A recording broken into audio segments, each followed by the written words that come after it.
What's the background history of the farm? How long has it been established for? Well, the farm was established in 1791 during Washington's first term, and it's been here since then. The Scott family originally began the farm. The Holbrook family purchased it from them and expanded the farm and planted the first commercial orchards in 1911. The last Holbrook gifted the farm to Landmark Trust, which is a historic preservation organization. And how many acres?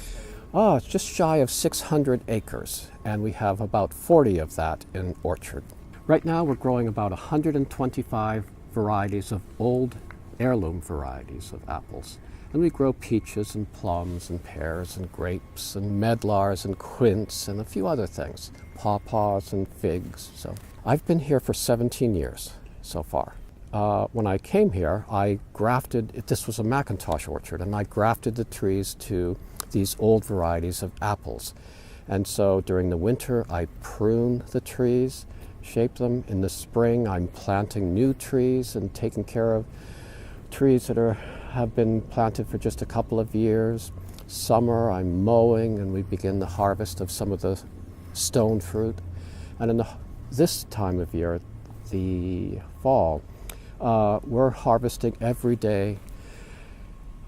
Since back in August, we're at it 7 days a week, and we'll go another couple of weeks, and then probably sell the last of the fruit in December. Wow. What's your favorite part of working on the farm? My favorite part. Sometimes it's when I've found some old variety and I've grafted it into the orchard, and you have to be pretty patient. But when the tree finally produces fruit and we finally pick some and taste it, and it's wonderful, then that's probably one of my best times. Other good times are working with my harvest crew. Some of them have worked with me for 27 years. And other times are when people come here and they haven't ever tried any of these apples, and they taste one of them and go back, maybe come back next week and tell us, oh, that was the best apple I ever had. So those are good times. And in the winter, it's just me and my dog up in the orchard pruning the trees. It's quiet, nothing's breaking down, there are no phone calls, and that sort of recharges my battery. My formal training is as an ecologist, and so that's how I manage the orchard. I sort of feel as though I'm a shepherd. I have some sheep at home, my home farm, but here I'm the shepherd of trees. And my primary job is to just observe, watch, like you would over a flock of sheep. And the trees are grazing on sunlight, and the other thing I do is everything that I do in the orchard is I'm trying to enhance the biodiversity of the orchard.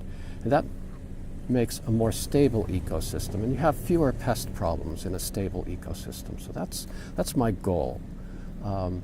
Let the trees graze. Don't mess around with them that much, and they will produce a nice crop of fruit. A lot of the knowledge about growing these particular varieties was lost years ago. So trying to train a new generation who might take over. Do you have community outreach or education programs in place? Oh, we do quite a lot of education during the summer and especially in the fall. We have school groups.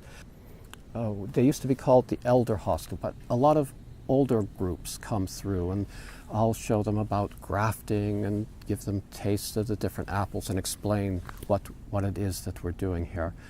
And we have schools and colleges bring students here, so we always have something going on. Well, thanks again for having us out here today. Really just such an inspiring operation that has been going on it's for nice to have people who are passionate about fruit to take a walk in the orchard with. Well, until our next walk around the orchard. Yeah, thanks for having us again. Okay, thanks. Okay.